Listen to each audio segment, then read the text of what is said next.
बिस्मिल्लाहिर्रहमानिर्रहीम। इय्याक नअब्दु व इय्याक नस्तईन। अस्सलाम वालेकुम। आप सबको अपने इस चैनल अर्ज़ मुक़द्दस पे खुश आमदीद कहता हूँ। मरियम सफ़दर अवान साहिबा ने एक ट्वीट किया जिसमें उन्होंने कहा कि इमरान खान फितना खान है। बहुत सारे लोगों ने उनको जवाब दिया और अच्छा खासा जवाब दिया, और मैं तो कहता हूँ कि इनमें अगर थोड़ी सी गैरत होती तो शायद ये इतना ज़्यादा आगे तक नहीं जाते। ये जानबूझकर दूसरे को छेड़ते हैं, उनको जो ऐसे तीली लगाना कहते हैं ना, तीली लगाते हैं, और फिर जब बाद में इनको जवाब मिलता है तो ये चीखना चलाना शुरू कर देते हैं, फिर औरत कार्ड खेलते हैं। शहबाज बहुत अच्छा इनको रिप्लाई दिया, फैजल हसन चौहान साहब ने बहुत अच्छा रिप्लाई दिया। मैं उनसे सिर्फ नहीं कहूँगा, मरियम साहिबा आपसे बड़ा फितना कौन होगा जिसने अपने बाप की अच्छी भली सियासत को दाव पर लगा दिया, बल्कि ख़त्म करवा दी। अपने चचा की सियासत ख़त्म करवा दी, आपने अपनी पार्टी को डबो के रख दिया और पूरे खानदान की इज्जत दाव पर लगा दी। आपकी जो रोज़ सोशल मीडिया पे अच्छी खासी होती है अपने बाप वाली,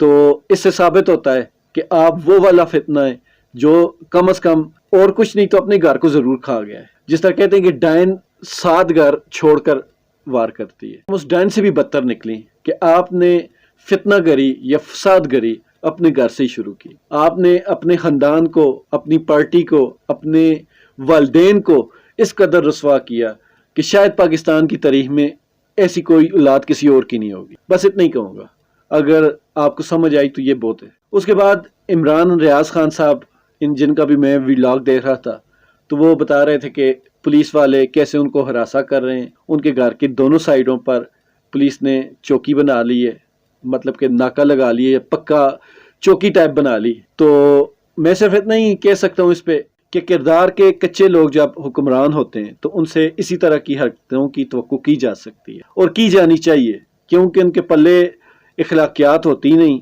उनके पल्ले कोई तजर्बा होता नहीं, उनके पल्ले कोई हुब्बुल वतनी होती नहीं, उनमें इतनी अहलियत होती नहीं कि वो कोई सीधा काम कर सकें, इसलिए वो उल्टे काम करते हैं। बाकी इमरान रियाज खान साहब जो हमारे बहुत ही सीनियर एंकर हैं और बहुत ही लाजवाब किस्म के एंकर हैं, मैं खुद उनको अपना उस्ताद मानता हूँ और मैं समझता हूँ कि उन जैसा दिलेर एंकर कोई भी नहीं है। उनकी दिलेरी की बहुत सारी मिसालें हैं, वो आप सब लोग, उनके जो मानने वाले, चाहने वाले, उनके जो फैन फॉलोअर हैं, वो सब जानते हैं। इसीलिए उनकी फैन फॉलोइंग बहुत ज़्यादा है कि लोग मानते हैं कि वो वाकई एक दिलेर साफ़ी हैं, और ना सिर्फ दिलेर हैं, ईमानदार हैं और डट कर खड़े रहने वाले साफ़ी हैं। तो मैं भी इसी वजह से, इन्हीं खसूसियात की वजह से उनकी इज़्ज़त करता हूँ और दुआ है कि अल्लाह ताला उनकी हिफाजत फरमाए। बाकी उनसे ये गुजारिश है कि आप भी अपना ख्याल रखें, लेकिन ये कर कुछ भी नहीं सकते, ये सिर्फ डरा रहे हैं, धमका रहे हैं। और पाकिस्तान पे ये जो काली रात आई हुई है, इंशाअल्लाह ताला ये एक दिन ज़रूर ख़त्म होगी। और मेरी इमरान खान साहब से, जो हमारे साबका वज़ीर आज़म है, उनसे भी ये दरख्वास्त है, खान साहब इस बार आपने अगर हुकूमत की तो ये ढीली पॉलिसियाँ बिल्कुल भी नहीं रखिएगा। मैं पहले भी काफ़ी सारी वीडियोस में ये बात आपसे, बल्कि ये गुजारिश कर चुका हूँ, ये दरख्वास्त कर चुका हूँ कि खान साहब अब आपने कोई कंप्रोमाइज़ नहीं करना, कोई समझौता नहीं करना, कोई इस तरह की डील नहीं करनी, कोई इस तरह का लाड नहीं करना कि ये लोग सर पर चढ़ें। जो जो लोग इस हुकूमत में अवाम पर जुल्म कर रहा है या अवाम को हरासा कर रहा है या अवाम के मफाद के खिलाफ कोई काम कर रहा है या अवाम का नुकसान कर रहा है, इस मुल्क का नुकसान कर रहा है या इस मुल्क के साथ गद्दारी या इस मुल्क को बेच रहा है, ऐसे हर बंदे को कानून के कटहरे में ज़रूर खड़ा कीजिएगा और माफ़ी नहीं दी जानी चाहिए। लेकिन अगर खान साहब ये जो आजकल बातें हम सुन रहे हैं NRO 2 की, खान साहब अगर इसमें आप शामिल हुए तो मुझे लगता ये है कि इस बार ये जो NRO दिया गया इसमें सब शामिल है। कई लोग इसमें मजबूरी से शामिल हुए और कई लोगों को इसमें मजबूर करके ज़बरदस्ती शामिल किया गया। मुझे आपका स्टेटस नहीं पता कि आप कैसे इसमें शामिल हुए या नहीं है शामिल, लेकिन मुझे लग रहा है कि इसमें सब ने एक दूसरे को NRO दिया। तो मेरी अभी भी उम्मीदें आप ही के साथ वाबस्ता हैं और मुझे पूरा यकीन है कि आप इस मुल्क को बचाने निकले हैं और बचाएंगे, और आप इस मुल्क के साथ मुखलिस हैं। मौजूदा सेटअप में आपसे बेहतर कोई इंसान नहीं। मेरी दुआ है कि अल्लाह ताला आपको कामयाबियां दे, लेकिन खान साहब इस मुल्क के ऊपर कभी भी कंप्रोमाइज़ नहीं कीजिएगा। आप पहले भी नहीं कभी किया, लेकिन आइंदा भी आप कभी भी नहीं कीजिएगा। अब इंशाअल्लाह ताला आपको अक्सरियत भी मिलेगी और आपको पूरा इख्तियार भी मिलेगा। तो इस बार खान साहब आपने ऐसा कोई काम नहीं करना जिसको माजी में हम नजरिया ज़रूरत कहते रहे हैं कि ज़रूरत के तहत कोई भी कानून को बदल दें, کوئی بھی جرم جو ہے اس کو آپ معاف کر دیں، ایسے نہیں چلے گا۔ بہت تھوڑا وقت ہے اس ملک کو سدھارنے کا، اور اگر وہ وقت گزر گیا تو آپ یقین مانیں اس ملک میں کبھی بھی کوئی ایسا بندہ نہیں آئے گا جو مخلص ہوگا۔ پہلے بھی اس ملک کا یہ دستور تھا کہ جو مخلص لوگ ہوتے تھے، جو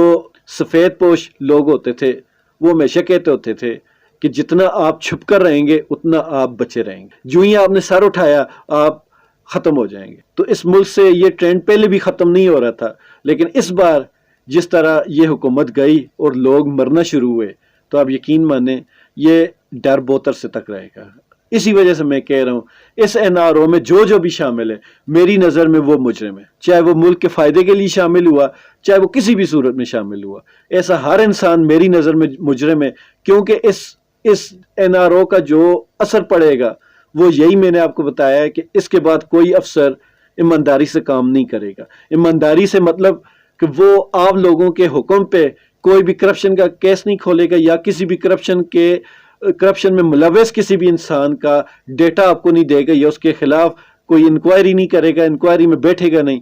یہ آپ بھول جائیں۔ یہ وقت کے ساتھ آپ سب کو پتہ لگے گا کہ اس ملک کے ساتھ کتنا بڑا یہ کھلواڑ کیا گیا ہے، کتنا بڑا نقصان دیا گیا۔ میری پھر بھی امیدیں خان صاحب سے، اس کے علاوہ نیب کے قوانین میں جو فائنل ترمیمی بل پاس ہوا اس پہ میں صرف اتنا کہوں گا انا للہ و انا الیہ راجعون۔ اس کی وجہ یہ ہے کہ آج کے بعد پاکستان میں جتنے بھی بڑے اور وائٹ کالر جرائم ہیں وہ سب ختم کر دی گئی۔ ان کی جو شکیں وہ میں بتا کے نہ آپ کو بور کروں گا نہ آپ کا ٹائم ضائع کروں گا۔ آسان الفاظ میں یہ سمجھ لیں کہ وائٹ کالر جتنے بھی جرائم ہیں ان میں سب کو معافی مل گئی، اور آئندہ کسی بھی وائٹ کالر مجرم کو یا جرائم کے اوپر نیب کوئی بھی کارروائی نہیں کر سکے گی۔ اس کو آپ اس طرح سمجھ لیں کہ آپ اب پکے پکے غلام ہو۔ جو آپ کے چھوٹے کارکن ہیں یا چھوٹے لوگ ہیں ان کو پہلے بھی پھنسایا جا رہا تھا اور اب ان کو مزید پھنسایا جائے گا، لیکن جو بڑے لوگ ہیں وہ کہتے ہیں کہ پاکستان میں قانون مکڑی کا جالا ہے۔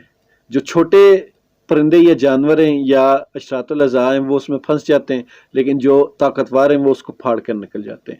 آج اس چیز کا، اس محاورے کا جو اصل متن اور مطلب ہے اس ملک میں سچ ثابت ہو چکا۔ اگر اب بھی میرے کسی نون لیگی بھائی کو یہ بات سمجھ نہیں آئی کہ یہ آپ کے جو لیڈر ہیں نون لیگ والے یہ اس ملک کے ساتھ مخلص ہیں یا اس ملک کے لیے مسیح بن کے آئے ہیں، تو وہ گوگل پر جائے اور ایک نیب کے قوانین کو پڑھے جو انہوں نے تبدیل کی ہیں، اور یہاں دل میں رکھ کے، کیونکہ میں آج بھی سمجھتا ہوں کہ ایک مسلمان کا دل جس کو ہم ضمیر بھی کہتے ہیں وہ کبھی بھی مردہ نہیں ہو سکتا، اس درجہ مردہ نہیں ہو سکتا کہ وہ بالکل ہی سچائی اور برائی میں فرق نہ سمجھ سکے۔ تو دل پر آپ ہاتھ رکھیں، ان قوانین کو پڑھیں، اور پھر آپ کو اندازہ ہوگا کہ ان لوگوں نے پاکستان کے لیے کبھی بھی نہیں سوچا، انہوں نے صرف اور صرف اپنا سوچا ہے۔ اگر آپ کا دل یہ گواہی دے کہ انہوں نے زیادتی کی ہے، انہوں نے غلط کام کیا ہے، انہوں نے جتنے بھی کرپٹ لوگ ہیں ان کو NRO دیا ہے، تو آپ کے اوپر فرض ہے